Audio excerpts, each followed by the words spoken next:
നിങ്ങൾ സ്നേഹം എന്താണെന്ന് കണ്ടിട്ടുണ്ടോ? സ്നേഹം ശരിക്കും അനുഭവിച്ചിട്ടുണ്ടോ? നോക്ക് മൂപ്പര് എൻ്റെ ടെൻറ്റിൻ്റെ അടുത്താണ് മൂപ്പര് വണ്ടി നിർത്തിയിട്ട്. അപ്പോൾ മൂപ്പര് മാറ്റാൻ പോവാ. കുറച്ച് ബാക്കിലോട്ടാക്കിയിട്ട് ഇതാക്കാം. അതാകുമ്പം എനിക്ക് സുഖമായിട്ട് കിടന്നുറങ്ങാമല്ലോ എന്ന്. വരുന്ന വഴിയിൽ വീഡിയോ ഒന്നും എടുക്കുന്നത് എന്താ വെച്ചാൽ, വരുന്ന വഴിയിൽ ഭയങ്കര ഇരുട്ടായിപ്പോയി. അത് മാത്രമല്ല, ഇരുട്ട് മാത്രമല്ല, എൻ്റെ കാലിൽ ഒരു മസിൽ ക്രാമ്പ് വന്നു. ഞാൻ ആകെ പേടിച്ചു പോയി. സത്യം പറഞ്ഞാൽ പേടിച്ചു. എനിക്കുള്ള കുറച്ചിരുന്നത് കാരണം ഒരു പരിചയമില്ലാത്ത വഴിയല്ലേ. ടെൻറ്റും കാര്യങ്ങളൊക്കെ സേഫ് ആയിട്ടുണ്ട്. Thank you. ഇന്നത്തെ ഡേ അത്യാവശ്യം നല്ല ടയർഡായിരുന്നു. സോ എത്രയും പെട്ടെന്ന് കൂടാണേണം. രാത്രി ലേറ്റ് ആയതുകൊണ്ട് പിന്നെ അറിയാത്ത വഴിയിലൂടെ, പ്രത്യേകിച്ച് ഉൾനാട്ടിലൂടെ വണ്ടി ഓടിക്കൽ കുറച്ച് ടാസ്ക്കാണ്. സോ ഒരു നല്ലൊരു പെട്രോൾ പമ്പ് കണ്ടപ്പം പെർമിഷൻ ചോദിച്ചു.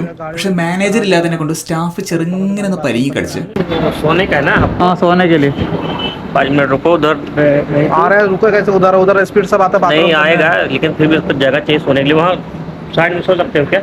मेरे गाड़ी की साइड में उधर. ये रहना है मोबाइल पे. भाई आपका नाम क्या है? अमर. अमर. या ओके. മൂപ്പരെ വണ്ടി കാണിച്ചു തരാൻ പോവാം.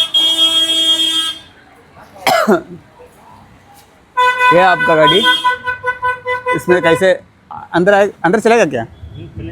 ये या सोता है ना?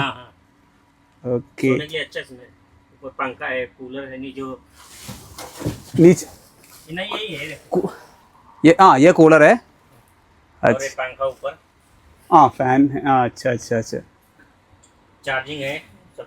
हाँ चार्जिंग स्पॉट है. अच्छा अच्छा ठीक है थैंक यू. ഒരു പരിചയമില്ലാത്ത, ഒന്നും പ്രതീക്ഷിക്കാതെ, നാളെ കാണാൻ പോലും ചാൻസ് ഇല്ലാത്ത ഒരാളെ സഹായിക്കുന്നതല്ലേ സ്നേഹം? അല്ലാണ്ട് വർഷങ്ങളോളം സ്നേഹിച്ച ഒരാളെ പറ്റിച്ച് വേറൊരാളെ കൂടെ പോകുന്നതാണോ സ്നേഹം? हाँ सब सही है. थैंक यू सो जाओगे आराम से. ओके थैंक यू अमीर भाई.